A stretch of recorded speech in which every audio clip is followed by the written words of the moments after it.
Bonsoir à tous, c'est un week-end spécial qui s'annonce, bien évidemment, il sera teinté de programmes qu'on n'a pas pu exécuter le 1er janvier avant la reprise du travail le lendemain.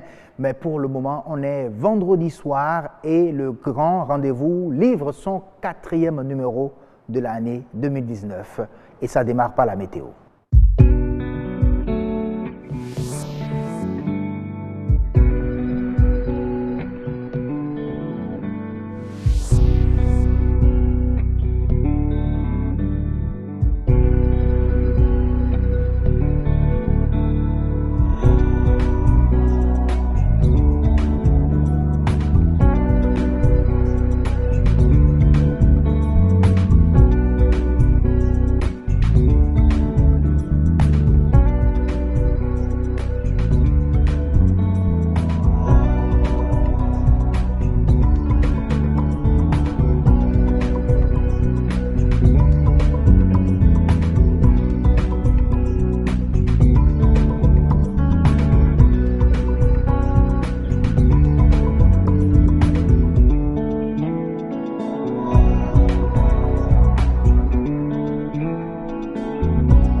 Merci d'être toujours en notre compagnie, déjà sur le grand rendez-vous. Vous savez, je ne vous informe d'ailleurs pas, le tourisme est un secteur pourvoyeur et un grand pilier du PIB. Plus de 12% du PIB, du produit intérieur brut du Bénin, c'est très important et capital. Mais il est durable quand il respecte l'environnement. Un tourisme respectueux de l'environnement ou écotourisme est le sujet de nature et bien-être de ce soir.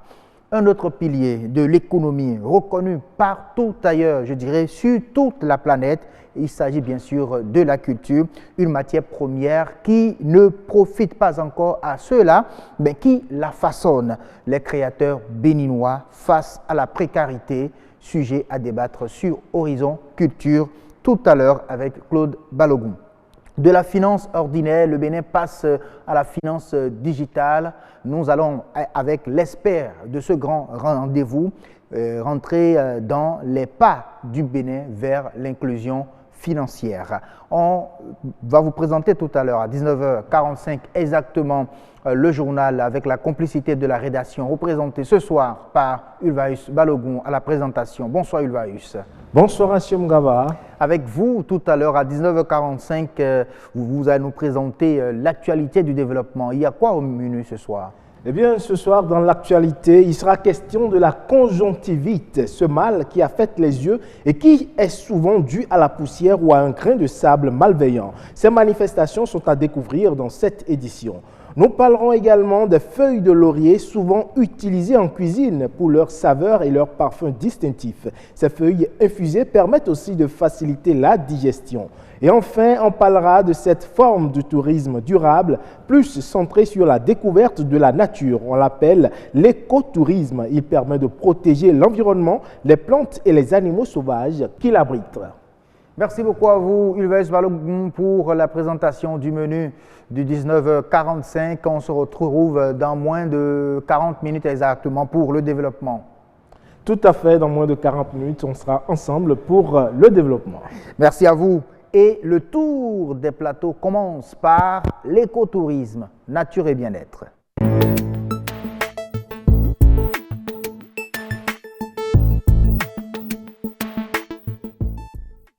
Tourisme durable, par-ci on parle d'écotourisme, d'autres disent carrément tourisme respectueux de l'environnement. On aura le temps de voir s'il y a peut-être des différences dans toutes ces appellations. Pour le moment, on va suivre d'abord ce reportage signé Jennifer, qui nous parle de l'écotourisme. C'est un commentaire sur image. Regardez. Du tourisme pour la promotion de l'écologie ou encore de l'environnement, voilà comment peut être défini l'écotourisme. Le terme est apparu il y a environ 40 ans, à une époque où la protection de l'environnement était au cœur de tous les débats. Cette démarche touristique vise avant tout à préserver la biodiversité et les ressources culturelles d'une zone naturelle. Toutefois, la sensibilisation s'avère indispensable pour un impact aussi bien environnemental que social. Effectuer une visite dans un milieu naturel accompagné d'un guide local peut être considéré comme de l'écotourisme, puisque cette action génère aussi d'importants revenus pour les communautés d'accueil. On découvre en effet la faune et la flore, mais aussi les habitants de la région visitée, ce qui différencie l'écotourisme du tourisme d'aventure ou du tourisme de nature. L'écotourisme est un excellent moyen de découvrir autrement les pays. Elle peut se pratiquer partout où besoin se fera sentir. Au Bénin, le concept fait son petit bonhomme de chemin, même s'il n'est pas très ancré dans les habitudes. Quelques structures s'efforcent toutefois d'en faire la promotion et proposent différents sites qui regorgent de richesses écologiques. Les thématiques proposées sont nombreuses. Nous pouvons citer entre autres l'immersion dans des parcs nationaux ou des forêts, des expéditions fluviales ou encore des découvertes de collines et de vallées. Ah oui, ça se comprend. Merci beaucoup à vous, Jennifer, pour ce commentaire qui nous plonge carrément dans le sujet ce soir avec Joseph Dossou, qui est chargé de tourisme à Crédit ONG. Bonsoir.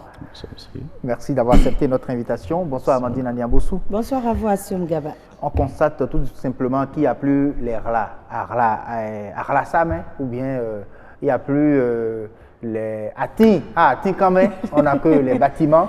On se demande donc, ça veut dire qu'il n'y a plus d'écotourisme dans ces endroits. À Cotonou, en tout cas, il n'y a plus d'écotourisme. Il n'y a plus d'écotourisme. À Glare-Lazunto, il n'y a plus de Rala là-bas. Voilà. C'est fini ça. Alors, on parle d'écotourisme et un tourisme respectueux de l'environnement. De l'environnement, oui. L'écotourisme, comme on a commencé à le dire depuis le lundi, toujours avec M. Dossou, on a dit l'écotourisme, c'est un tourisme qui est un tourisme responsable, respectueux de l'environnement. Et moi, j'ai envie déjà de lui demander, vous avez posé la question tout à l'heure, la différence entre écotourisme, un tourisme durable et un tourisme de la nature. Est-ce qu'il y a une différence quand on prend les trois concepts? Alors, en fait, je vous remercie beaucoup pour cette question-là. Il faut dire que lorsque nous allons aborder ces différents termes, ou ces différents groupes de mots, le tourisme durable coiffe les deux que vous avez cités, c'est-à-dire l'écotourisme et puis le tourisme responsable.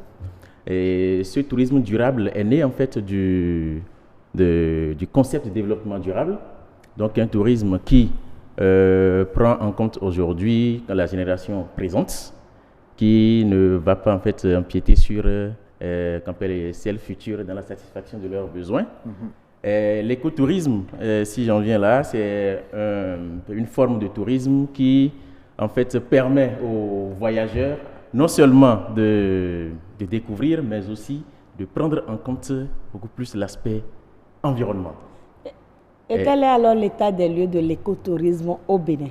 Ok, si nous prenons en fait l'état des lieux de l'écotourisme au Bénin, comme je l'avais dit le lundi dernier, le Bénin a réussi quand même à se doter d'un plan stratégique de développement de l'écotourisme depuis 2012 et qui a pour objectif de pouvoir en fait mettre le Bénin dans la liste des pays très attractifs en matière d'écotourisme.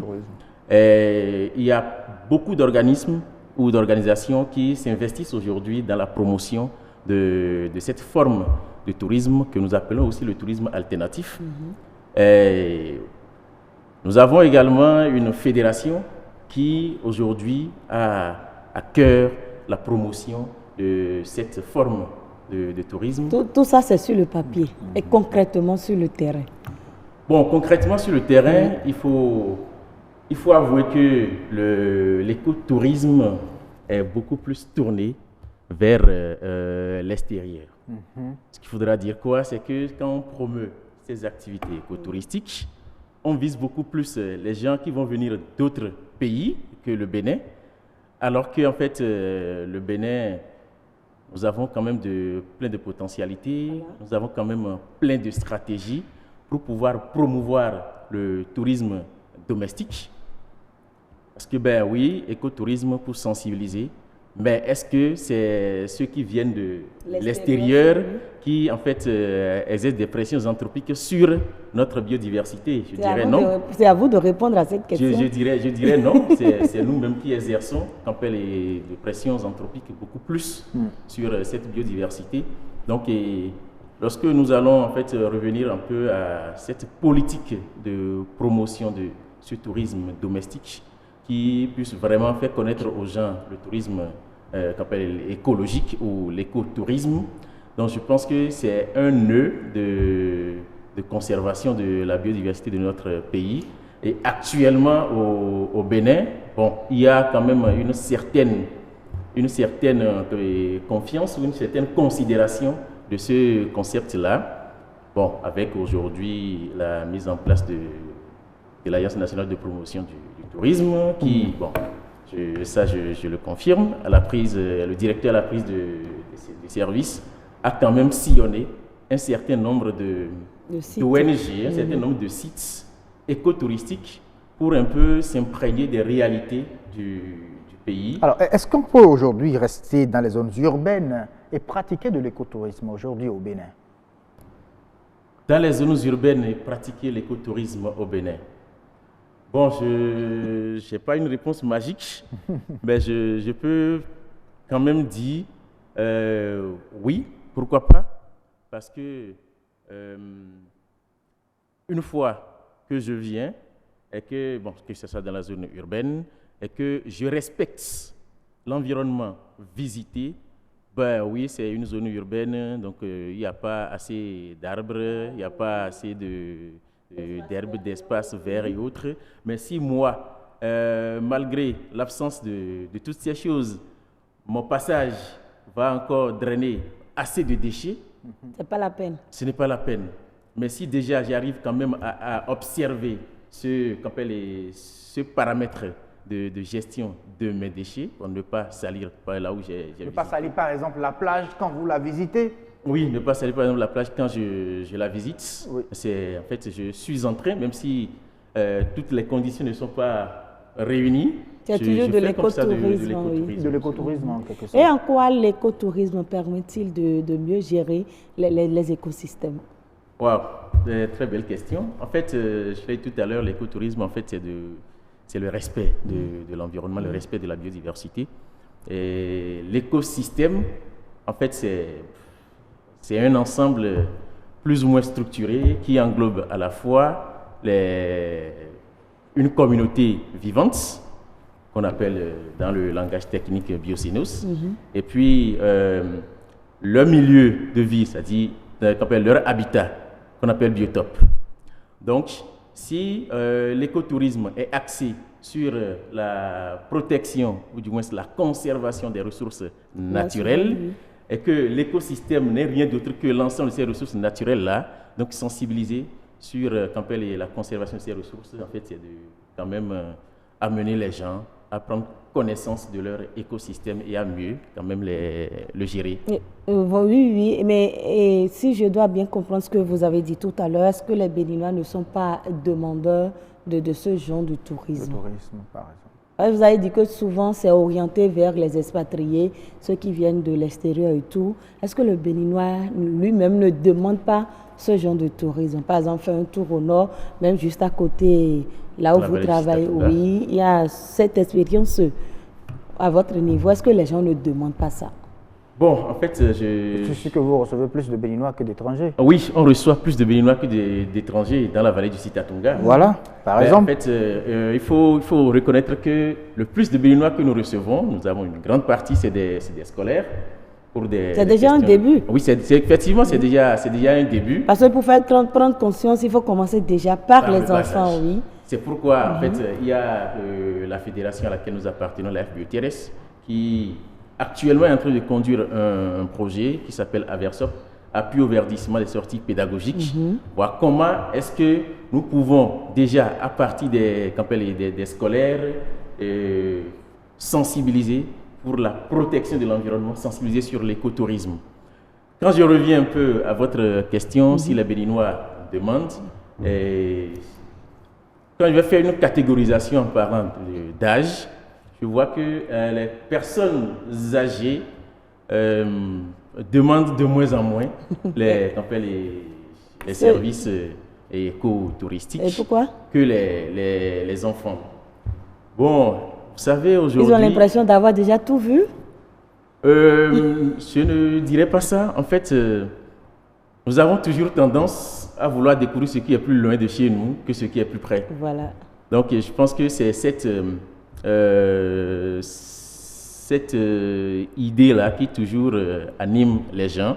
Pourquoi je disais tout à l'heure, il y a quand même un travail qui doit être fait pour promouvoir en fait le tourisme. Et selon vous, qu'est-ce qu'il faut faire réellement pour promouvoir cet écotourisme, d'abord au niveau des Béninois et vendre beaucoup plus à l'extérieur ce genre de tourisme? Je vais entrer un peu dans les sujets d'intercommunalité. Aujourd'hui, nous avons quand même des autorités locales qui gèrent un territoire donné, qui en fait ont des écosystèmes riches. Et nous, aujourd'hui, dans la vallée du Sitatunga, nous avons quand même pour objectif de pouvoir quand même réunir les autorités des communes à lesquelles nous intervenons. Nous intervenons dans 3 communes, Abomey, Calavi, Soava et Zé, pour que chaque élu local puisse, en fonction des richesses de sa commune, essayer d'élaborer en fait, une politique de gestion de l'écotourisme. Et lorsque ces autorités locales vont vraiment s'investir à la chose, vous savez, il y a un truc qui dit, bon, je vois mon grand frère devant, ça veut dire que c'est une bonne chose. Une bonne chose. Déjà que la première autorité s'investit dans la promotion de Campbell. Tout le monde va essayer de suivre le mouvement. Maintenant, il ne faut pas seulement suivre rapidement parce que quand on parle de l'écotourisme, quand on parle de la conservation des écosystèmes, c'est que la population puisse quand même un peu de cet écosystème-là. Maintenant, si vous développez de l'écotourisme et qu'il n'y a pas l'implication de cette communauté locale, avec la sollicitation en matière de guidage, de restauration et d'hébergement, pour que en fait, tous puissent en tirer profit.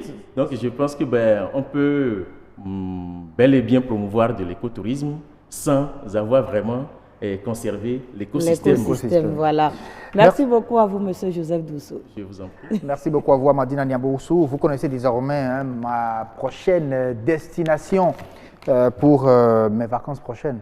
La vallée de Sitatunga. La vallée de Sitatunga est grandement ouverte. J'y serai, il n'y a pas de souci. Avec beaucoup de plaisir d'ailleurs.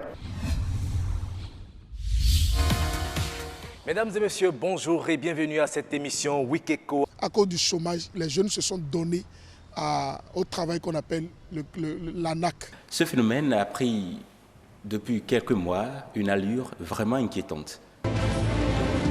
Amis de la revue de presse, bonjour. Ça ne sert à rien de prendre la décision de reculer après avant de mieux faire.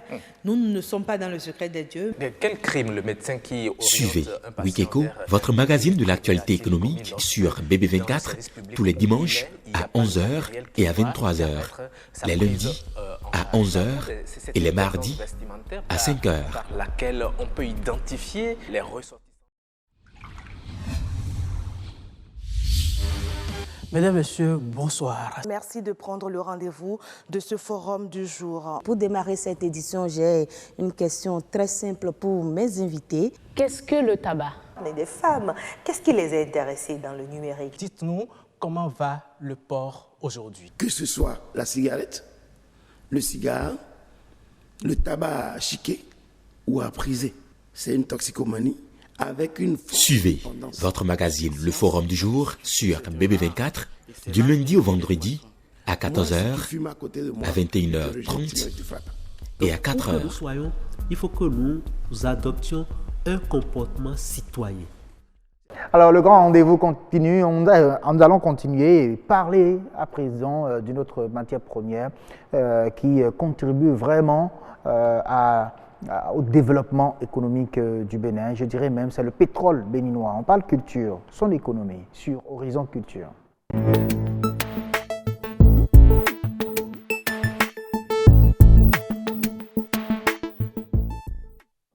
C'est clair que la culture ne profite pas encore à ses acteurs. Je parle de ceux qui la façonnent, les créateurs. Ils vivent dans la précarité. Pour preuve, ce reportage signé Jouerat qui est repris par Cécile Roundé qui nous présente la situation déjà de la distribution des droits d'auteur. Vous voyez, tout ce qui s'y passe, c'est un peu compliqué. Regardez, et on revient en parler sur le plateau. Les chaînes de radio et de télévision doivent payer des redevances aux artistes. C'est une certaine somme d'argent collectée et redistribuée aux artistes pour la diffusion de leurs œuvres. Un rôle joué au Bénin par le BIBEDRA, Bureau béninois des droits d'auteur. Les ressources qui sont réparties plus tard sous la forme de droits d'auteur, nous les appelons des redevances de droits d'auteur. Et ces redevances proviennent de toutes les personnes qui utilisent les œuvres de l'esprit. Ce sont ces redevances de droits d'auteur qui sont les sommes que le BIBEDRA répartit aux auteurs qu'ils touchent après sous la forme de ce que vous avez appelé les droits d'auteur. L'artiste jouit de ce droit sous forme de salaire qu'il est payé tous les 6 mois à la suite de la collecte de ce qu'on appelle les redevances pour exploitation des œuvres de l'artiste.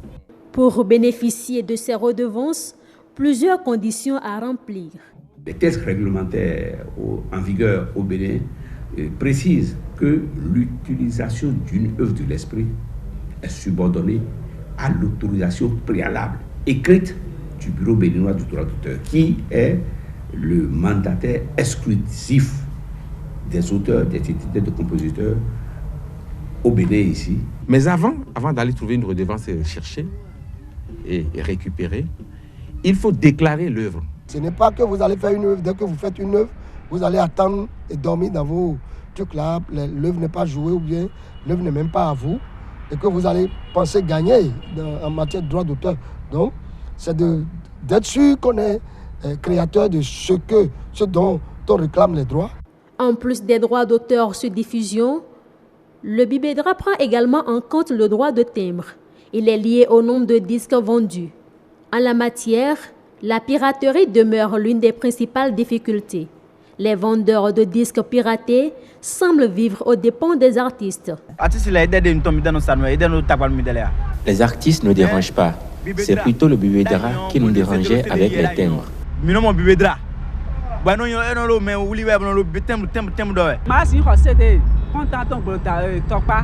On ne peut pas prendre des disques à 200 francs à Topa et aller prendre encore des timbres du BIBEDRA à 500 francs qui nous laissent vendre. Il reste encore difficile au Bénin de quantifier les œuvres d'auteur et par conséquent le recouvrement de toutes les tasses. Une situation à laquelle il faut remédier afin que les artistes puissent mieux vivre de leur art. Ah oui, il faut qu'ils puissent vivre mieux de leur art. Claude Balogun, déjà sur ce plateau, bonsoir. Bonsoir, Assion, il y a longtemps. Il y a vraiment longtemps, plus d'1 an, je dis, qu'on se retrouve sur ce plateau. Mais pour parler de l'économie, de la culture, vous voyez tout ce qui se passe dans ce domaine. Vous avez eu donc à donner une communication sur un forum économique sous-régional, je dis, à Boïcon, où vous avez parlé des artistes face à la précarité.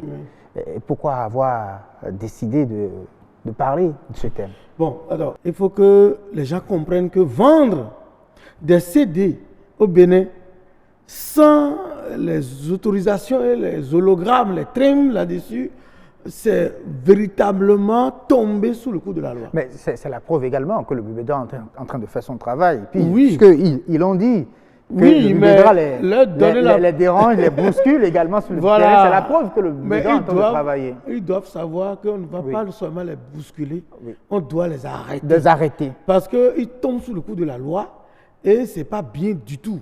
Et ça a un lien étroit avec le thème que nous allons aborder qui concerne la précarité de l'artiste. Oui. Lorsque l'artiste voit son CD être vendu sans timbre comme ça, comment voulez-vous qu'il s'enrichisse de? Ils disent que les artistes ne les dérangent pas, que c'est le Bibédra qui les dérange. Les artistes ne vont pas les déranger. Un artiste n'est pas un gendarme. Un artiste n'est pas la police. Un artiste produit une œuvre artistique. Et les artistes eux-mêmes vendent leur propre CD sans les timbres. Tout ça là est anormal. Dans un pays qui se respecte, tout ça là est anormal. Un artiste crée. Un artiste n'est pas un vendeur d'œuvres. Non, c'est un créateur d'œuvres. Il y a des gens qui sont formés pour vendre leurs œuvres. Et il y a des gens qui sont formés pour défendre leurs droits. Dans le Bibédra.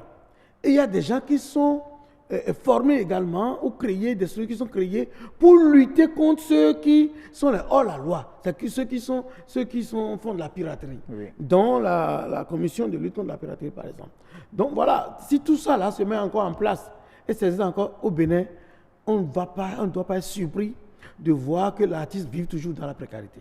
Alors, pour en revenir, quand vous parlez de précarité, comment peut-on dire que l'artiste se retrouve vraiment dans la précarité? Oui, j'allais aborder cela à Siom en commençant par préciser que l'atelier de Boycon a été organisé par notre jeune frère compatriote Orphée Nico, qui est un jeune dynamique, directeur de compagnie, mais qui trouve intéressant de mobiliser autour de lui un certain nombre de connaisseurs de la chose culturelle. Donc il y a des gens du Niger, du Togo, du Congo démocratique, et puis RDC, et puis il y a plein de Béninois tels que Pascal Ouanou, Gaston et autres. Donc on était là pour animer une série de panels. Très bien. Et plus précisément, moi j'avais été pris pour faire la médiation, pour arbitrer un peu les choses et donner un peu mon point de vue. Alors, c'est d'abord le problème de la thématique, le thème, la précarité qui est d'abord le premier problème. On parle de précarité lorsque, à un moment donné, la personne, il y a un peu de vague, c'est-à-dire, tantôt c'est bon, tantôt c'est mauvais, tantôt c'est bon. Donc, on a une situation qui n'est pas tout à fait sûre. Tout à fait sûre. Or, moi, je dis aujourd'hui que l'artiste béninois est dans la pauvreté. Ah oui? Ah oui. C'est plus que... C'est plus que ça. C'est que c'est... Il n'y a même pas un petit peu bon de... Mon cher Axiom. Un petit peu de bon côté dedans. Non. Puisque vous avez dit tantôt c'est bon, tantôt c'est mauvais, tantôt c'est bon, tantôt c'est mauvais. Nous sommes dans la généralité. On est dans l'artiste béninois. Nous sommes dans la macro-analyse. Nous sommes dans la macroéconomie. Oui. Nous sommes en train de parler au niveau État.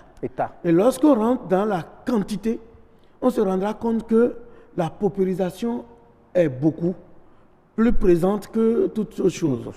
Donc, quand on parle de précarité, moi, je dis, c'est comme si, bon, c'est pas tout à fait, les gens fuient le terme pauvreté, et c'est pour ça qu'on parle de précarité. Non, moi, je parle de pauvreté. Parce que moi, Claude Balogun, je ne souhaite pas, si je tombe malade 3 mois, je ne travaille pas, c'est que ça va être difficile pour moi de maintenir mon entreprise. Ça va être difficile pour moi de faire les choses. Et si moi, je suis à ce niveau, qu'en sera-t-il des milliers de gens qui n'ont même pas le statut que moi j'ai? C'est ça la vérité des choses. Alors, donc, comment donc l'artiste béninois ou l'artiste africain, c'était la problématique, puisse exercer son art, en vivre convenablement ou du moins sortir de la pauvreté? Alors, comment en sortir? Premièrement, il faut fermer les trous, les portes de perdition de recettes. C'est ça le reportage que vous avez montré, par exemple. C'est-à-dire maximiser les sources de revenus de l'artiste. Un artiste est un agent économique qui participe au flux économique d'un pays. Mais les gens ne savent pas véritablement. Lorsque l'État sort de l'argent et finance une activité artistique, on doit pouvoir s'attendre à ce que cette activité artistique-là produise beaucoup plus que ce qu'on a investi. Et ce n'est que par là d'abord. Ben, on dit souvent, quand on parle de culture, que c'est juste du divertissement. Ça ne produit pas de l'argent, ça ne produit pas du cash. Ce n'est pas avec le pétrole que le Nigeria, depuis bientôt 4 ans, est devenu première puissance de l'Afrique. Ce n'est pas possible. Ce n'est pas avec le pétrole. C'est avec la culture. C'est avec le Nollywood. Vous savez, nous sommes en pleine préparation d'un tournage international qui aura lieu véritablement le mois prochain, en février. Mais vous savez qu'il y a au moins 600 Béninois qui vont travailler sur cette production. Mais ces gens ne travailleront pas gratuitement. Donc là, c'est de l'argent. Lorsqu'on dit un spectacle, lorsque nous prenons un agent économique qui est culturel, c'est-à-dire, disons, l'un des artistes masqués, là, donnez-moi un nom d'artiste masqué, les artistes qui sont masqués, là. Qui sont masqués je ne sais pas, commissaire, il y a plein d'artistes qui portent des masques là. Des masques. Ce sont des éléments vendables. Togbayeton par exemple. Je ne parle pas encore de la musicalité, de la composition, du contenu des textes. Mais c'est un produit qui doit pouvoir être emballé, travaillé, présenté au public. Mais le public doit payer pour voir cet élément économique. Et ça s'organise, ça se structure. Vous savez, c'est ça qu'on a essayé de développer à Boycon. On a essayé de montrer que l'État, vous savez, la partie économique de l'État est structurée en plusieurs parties. Un élément, comme un artiste tout simplement, est un élément économique qui doit pouvoir apporter à l'État. C'est pour ça que l'artiste, avant de commencer à se présenter au public, doit d'abord se présenter à son État. Il doit avoir son numéro IFU. Il doit montrer que lorsqu'il achète, il paie des taxes. Lorsqu'il vend, il reçoit des sous qu'il doit verser à l'État. Ensuite, si ce n'est pas ça, ça doit être une association, une entreprise qui doit payer les impôts, ou bien c'est l'État lui-même, constitué d'éléments de ministères et autres là, qui doivent travailler pour organiser l'aspect économique dans un pays. C'est peut-être une paville jetée dans la main. Est-ce que le fonds d'aide, le fonds des arts, ce n'est plus le fonds, c'est le fonds des arts à la culture, peut donc aider à sortir l'artiste de la pauvreté et non plus la précarité aujourd'hui? Dans tout pays, il y a toujours des dispositifs de financement. Et le fonds des arts est l'un des dispositifs. Le FAPA, qui est au ministère de la Communication, est l'un des dispositifs également. Et il doit y avoir d'autres types de dispositifs. Et au niveau du fonds des arts, il y a également, c'est subdivisé en plusieurs types de guichets ou de guichets d'une manière générale, tels que le fonds de bonification et autres.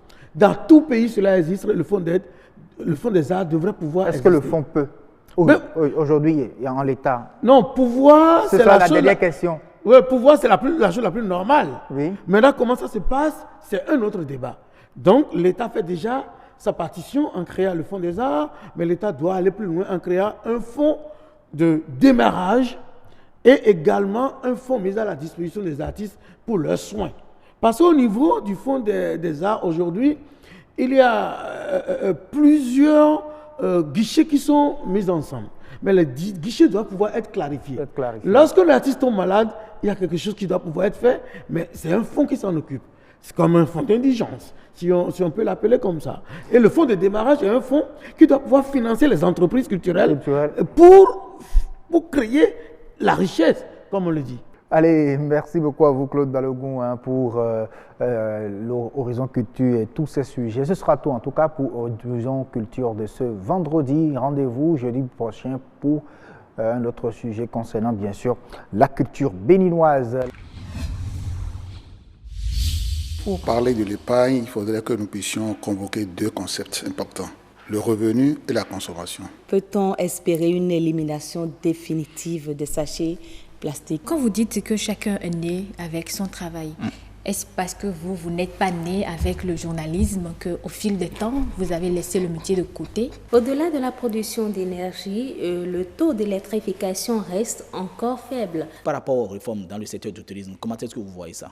Je dis souvent que l'entretien sur BB24, c'est tous les dimanches à 22h, les lundis à 10h, à 16h30 et à 23h. S'exprime à travers une consultation du FA.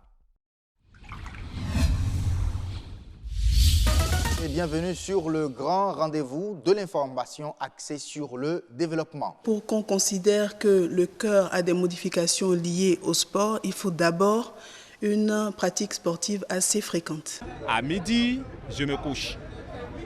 Que qu'en soient les problèmes que j'ai, à midi, je dors et à 15h, je reprends. Ceux qui se disent, qui se donnent de repos, c'est bien, mais on se donne de repos où? Aller sous nos échangeurs. Le grand rendez-vous, c'est du lundi au vendredi sur BB24 à 19h et à 0h. Existe. Autant savoir aujourd'hui qui vous amène à la découverte d'une filière. La suite du grand rendez-vous, c'est sur la toile avec Adonis Boum, l'ActuWeb.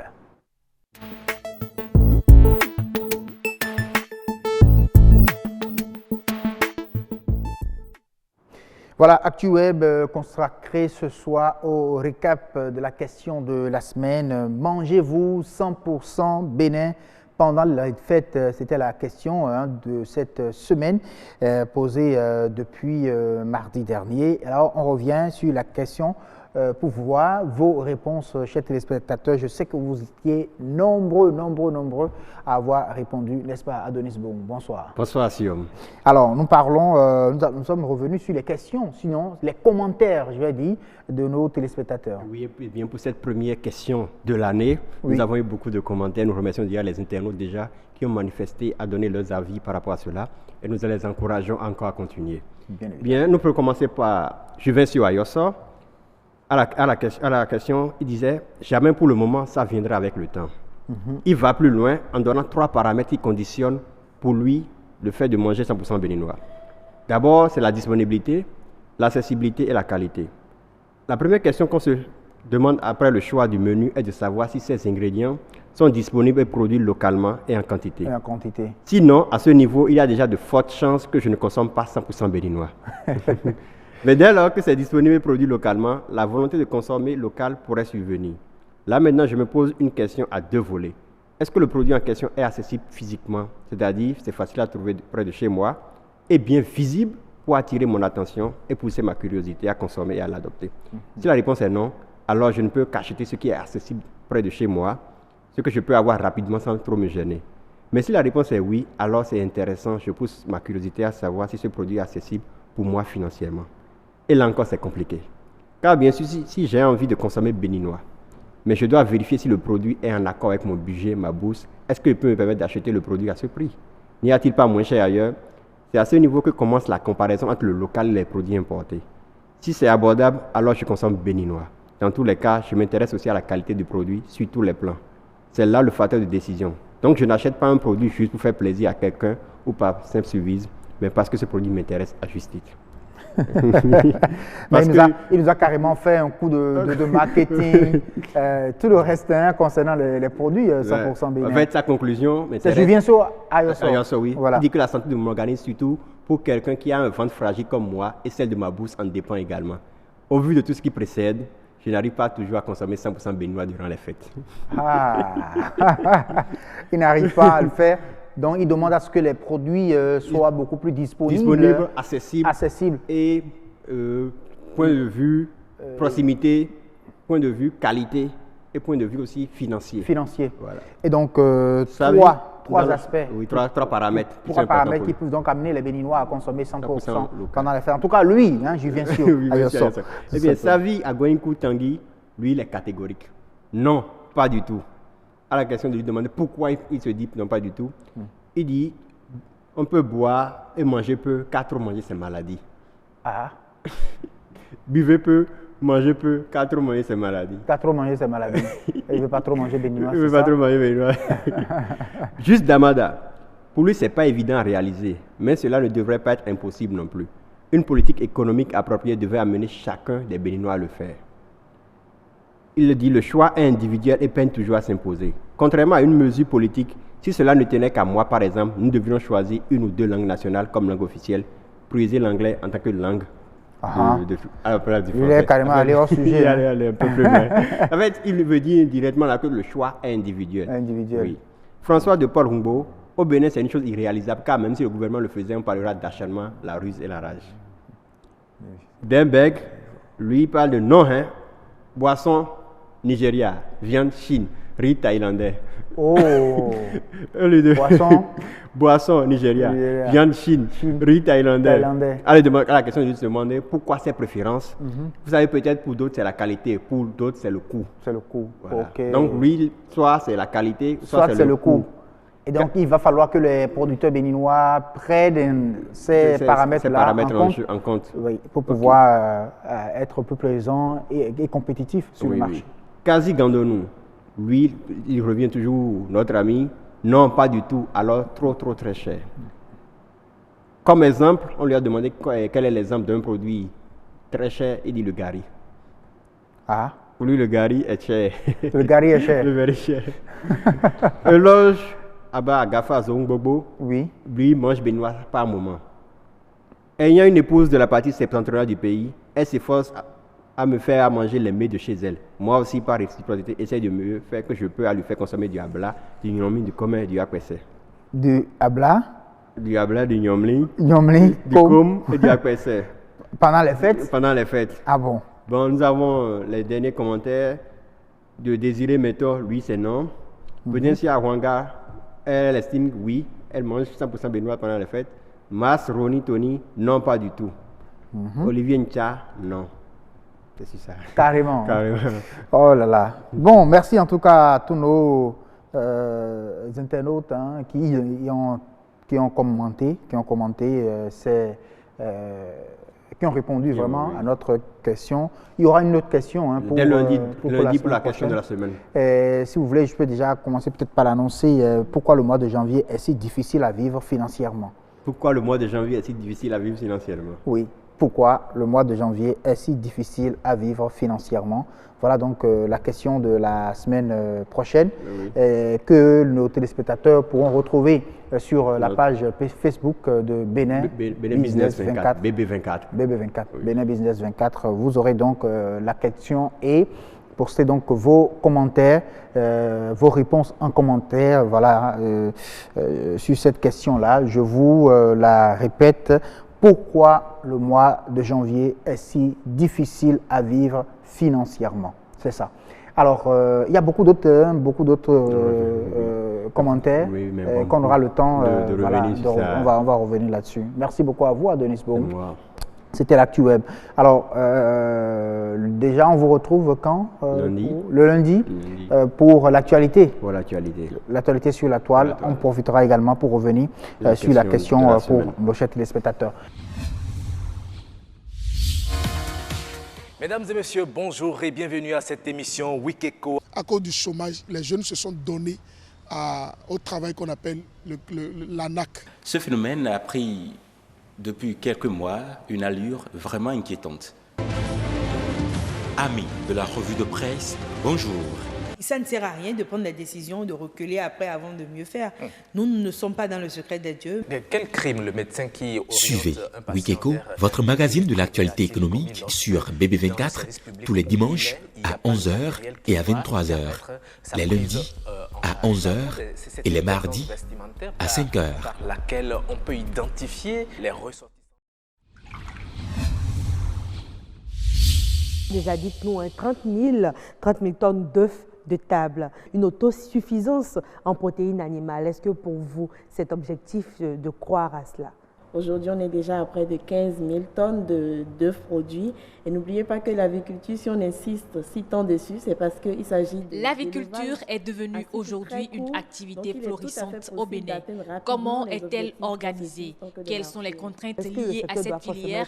Et en quoi la production de volailles apporte un plus à l'économie nationale? Éléments de réponse dans le forum du jour, mardi à 14h, 21h30 et mercredi à 4h. Et être à l'aise dans cette activité-là. Qu'est-ce qu'une marque? La marque, c'est un signe visible que l'on se propose d'utiliser pour distinguer ses produits et ou ses services de ceux d'une entreprise concurrente. De quoi s'occupe la propriété industrielle? Pourquoi doit-on protéger sa marque? Comment obtenir son titre de propriété industrielle?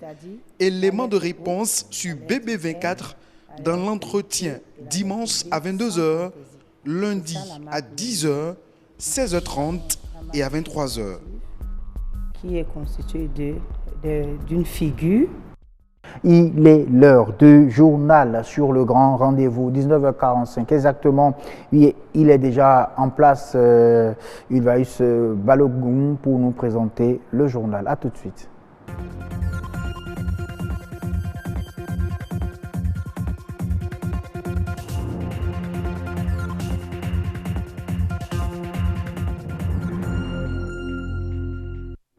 Bonsoir à toutes et à tous, voici le sommaire de cette édition. La conjonctivite est un mal qui affecte les yeux. Elle est souvent due à la poussière ou à un grain de sable. Comment cela se manifeste-t-il? Élément de réponse dans cette édition. Fraîches ou séchées, les feuilles de laurier sont utilisées en cuisine pour leur saveur et leur parfum distinctif. Une fois séchées, elles permettent aussi de préparer une tisane qui permet de faciliter la digestion. Enfin, c'est une forme du tourisme durable, plus centré sur la découverte de la nature. L'écotourisme permet de protéger l'environnement, les plantes et les animaux sauvages qui l'abritent.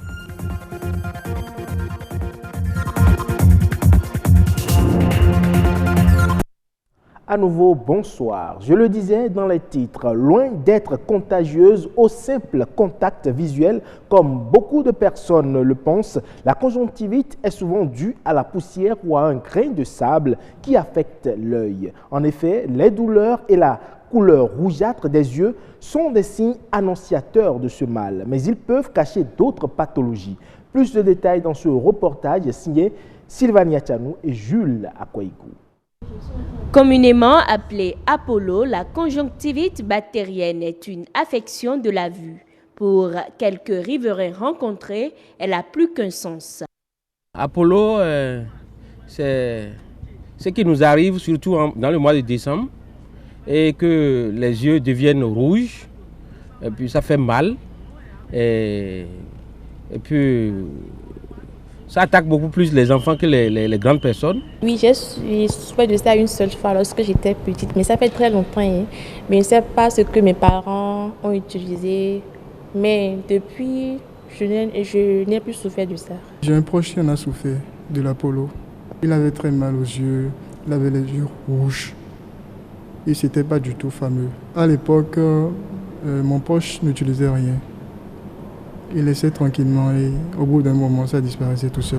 Pour le spécialiste, cette affection de la vue se manifeste par plusieurs symptômes. La bactérienne, c'est une sensation de grains de sable. Le patient dit « j'ai des grains de sable dans les yeux ». Après, il essaie d'enlever les grains de sable, ça ne marche pas. Après, les yeux deviennent rouges. Après, les yeux commencent par sécréter. Et après la sécrétion, les paupières peuvent être enflées et être fermées et le malade se réveille et n'arrive pas à ouvrir les yeux collent le matin. Au-delà des symptômes, l'Apollo se détecte grâce à un diagnostic clinique. Il est un mal facile à contracter. Pour toute maladie, il y a les sujets vulnérables. Il y a les enfants, il y a les personnes âgées. Mais en cas d'épidémie de conjonctivite bactérienne, c'est tout le monde. Tout le monde. Vous saluez un malade, il a le pus sur la main et il vous contamine dans la journée. Maintenant, chez les enfants, il faut savoir qu'un enfant peut être né avec une conjonctivite bactérienne le jour de sa naissance, ce qu'on appelle conjonctivite néonatale, ou c'est sa maman qui a la gonococcie qui lui transmet la conjonctivite au moment de la naissance, ou c'est le liquide amniotique qui est sale, qui est infecté et l'enfant passe dedans et les yeux s'infectent. Pour la prévenir, certains gestes s'avèrent nécessaires. Vous vous lavez les mains à chaque fois que vous touchez, vous saluez quelqu'un. Alors ça, c'est une prévention générale. Lorsque vous avez un malade qui a la conjonctivite dans votre maison, vous vous lavez les mains à chaque fois que vous lui appliquez les produits si c'est votre enfant. Parce que lors d'une conjonctivite bactérienne, par exemple, il faut appliquer le produit, 6 fois par jour. Alors, toutes les fois, vous vous lavez les mains. Lorsque l'œil commence pas à piquer, que vous sentez un grain de sable dans les yeux et que ça ne passe pas quand vous vous lavez les yeux, vous allez directement voir un médecin. Vous allez voir un médecin. En attendant d'aller voir un médecin, vous mettez de l'eau salée ou de l'eau distillée pour laver les yeux tout le temps. 4 fois, 5 fois, 6 fois par jour. Je n'ai pas fait Apollo une fois, mais j'ai vu des amis qui ont fait Apollo plusieurs fois. La plupart d'eux utilisent parfois du sucre. Et puis, ils prennent le sucre et puis ils mettent l'eau là-dessus et ils mettent ça sur les yeux. Il y a des fois chayots qu'ils utilisent et puis ils mettent ça sur les yeux et puis ça les gratte. Évitez de mettre des produits qu'il ne faut pas parce que ça rallonge la durée du traitement et le malade peut, au lieu d'être guéri en 1 semaine, il est guéri en 3 ou 4 semaines. Évitez d'aller voir celui qui n'est pas médecin. Évitez de mettre des produits traditionnels parce qu'aucun produit traditionnel ne peut traiter une conjonctivite. Toutefois, il est important de savoir distinguer les conjonctivites bactériennes des autres affections de la vue. Un œil rouge peut cacher un problème ophtalmologique plus grave. Merci à vous, Sylvania Tchanou, pour ces précisions. C'est une forme de voyage responsable dans les espaces naturels qui contribue à la promotion de l'environnement et au bien-être des populations. L'écotourisme, une démarche touristique engagée en faveur du développement durable et qui vise à préserver la biodiversité et les ressources culturelles d'une zone naturelle. Faire de l'écotourisme revient donc à admirer le paysage, les plantes et les animaux qui l'abritent. Pour dire de façon basique, l'écotourisme, c'est cette forme de tourisme, c'est une forme alternative de tourisme qui met en fait en exergue le respect de l'environnement par les voyageurs et le respect également des communautés visitées. C'est un tourisme alternatif qui a pour but de sensibiliser à la protection de l'environnement à travers des visites, qui a pour but de réveiller une conscience environnementale dans les visiteurs pour que ceux-là prennent effectivement en compte dans leurs différentes activités l'aspect environnemental, pour que ceux-là effectivement puissent être conscients des différentes pressions anthropiques que nous exerçons sur l'environnement. Et si ces pressions ne sont pas en fait corrigées, on risque en fait d'avoir des résultats déplorables pour nous-mêmes en premier, parce que c'est nous qui vivons dans cet environnement. Et agir sans prendre en compte cet environnement, c'est contribuer en fait à la disparition de la biodiversité. Cette biodiversité qui ne nous échappe pas parce que nous-mêmes, nous faisons partie de la biodiversité. Donc mal agir, c'est en fait creuser notre propre tombe, c'est en fait contribuer à notre propre disparition. On parle à présent de la feuille de laurier. Cette feuille aromatique couramment utilisée en cuisine. Il peut s'agir de morceaux entiers ou broyés de la plante. En raison du parfum qu'il apporte au plat, la feuille de laurier stimule l'appétit et possède par conséquent une vertu apéritive. Les vertus de la feuille de laurier, c'est à suivre dans cet élément. Elle est bénéfique pour la santé, indispensable dans la cuisine car elle sert souvent comme bouquet garni pour aromatiser nos plats maison. La feuille de laurier parfume et donne au repas une saveur intense et exquise. J'utilise la feuille de laurier pour préparer la sauce, pour assaisonner le poisson et la viande. Ça donne une bonne odeur à la sauce.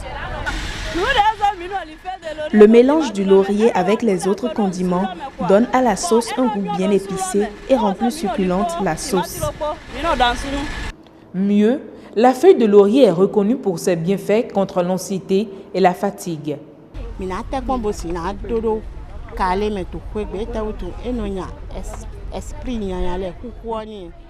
est bien de planter le laurier dans nos maisons parce que ça chasse les mauvais esprits. Aussi, si tu te sens mal à l'aise quelque part, essaie de mettre la feuille de laurier sur de la braise et inhale la vapeur. Tu verras que tu vas bien dormir ce jour-là.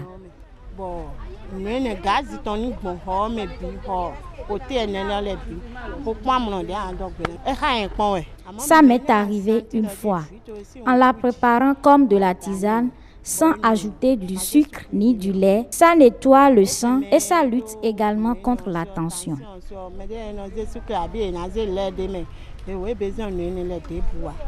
Cet arbuste, très présent dans les régions méditerranéennes, impacte aussi positivement la santé. Le laurier appartient à la famille des lauracées. Il est utilisé comme condiment dans notre cuisine. Voilà, donc nous le classons dans le groupe des herbes et épices. Voilà. Du point de vue nutritionnel, il est riche en vitamines, essentiellement en vitamines et en minéraux, également en fibres. Il possède des propriétés antioxydantes. Ce sont des substances chimiques qui vont permettre de protéger les cellules contre la dégradation et le vieillissement prématuré. Voilà. En phytothérapie, il est également utilisé sous forme de décoction, d'infusion, de crème pour soigner les douleurs articulaires, le rhumatisme, pour apaiser les douleurs de la gencive, de l'otite. Symbole de victoire et de paix, les feuilles de laurier évoquent la force et la réussite dans certaines ethnies. Une herbe a plusieurs vertus, très prisée pour un bien-être naturel. Connaissez-vous le cholestérol? Eh bien, c'est un corps gras indispensable au fonctionnement de l'organisme. Il entre notamment dans la composition des membranes des cellules et sert, entre autres, de matière première au corps humain. Mais en excès, le cholestérol peut être nuisible. Impossible pour l'organisme humain de se passer du cholestérol. Son rôle essentiel est de renforcer certaines membranes, cellules et hormones. Mais il peut également se révéler mauvais, tout dépend de l'alimentation. Le cholestérol, on retrouve ça dans le règne animal. Il faut éviter la viande rouge, et les volailles, le lait. Il faut préférer le lait écrémé ou semi-crémé, pas le lait entier. Il faut aussi éviter les viennoiseries. Quand tu constates des traces d'huile dans le plat, ce n'est pas bon. C'est pour ça que nous demandons en tant que nutritionniste, c'est 15 ml d'huile. C'est-à-dire une cuillère à soupe par jour, par individu. Ces différents corps gras ont un taux précis dans l'organisme. C'est vrai, ils sont indispensables au fonctionnement de l'organisme. Par exemple, quand vous prenez le LDL cholestérol, le taux normal doit être inférieur à 1,60 g par litre.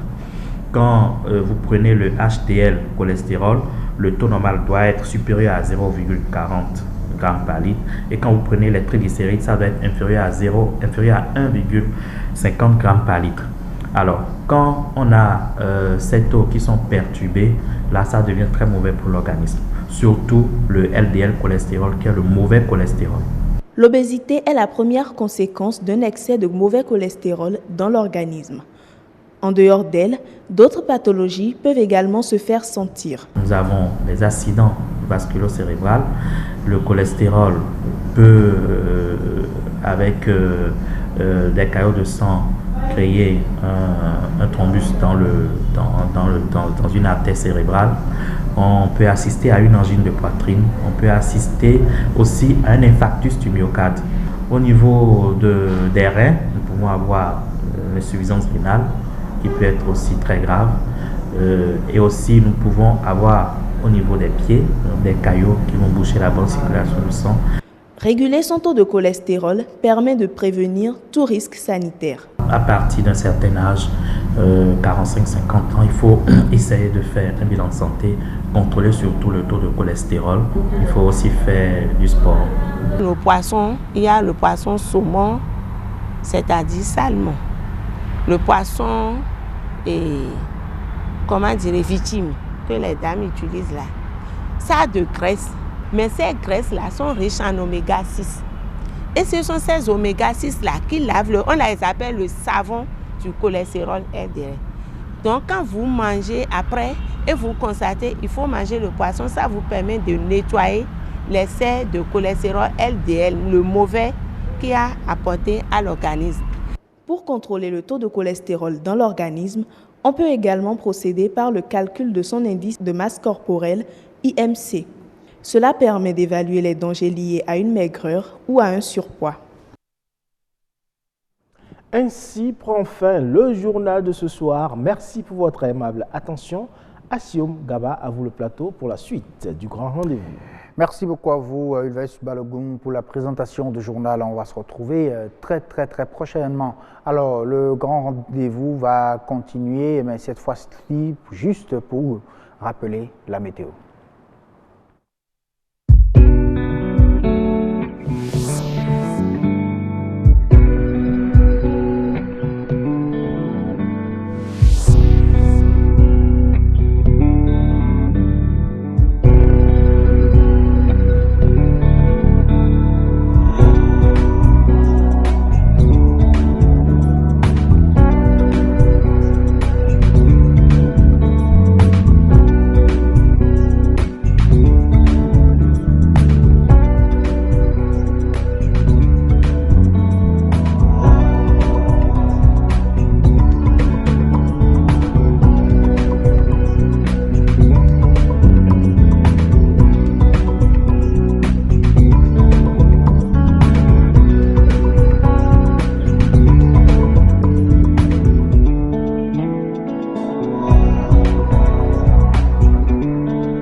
Merci à tous de nous avoir suivis. Nous allons vous souhaiter tout simplement un bon week-end festif.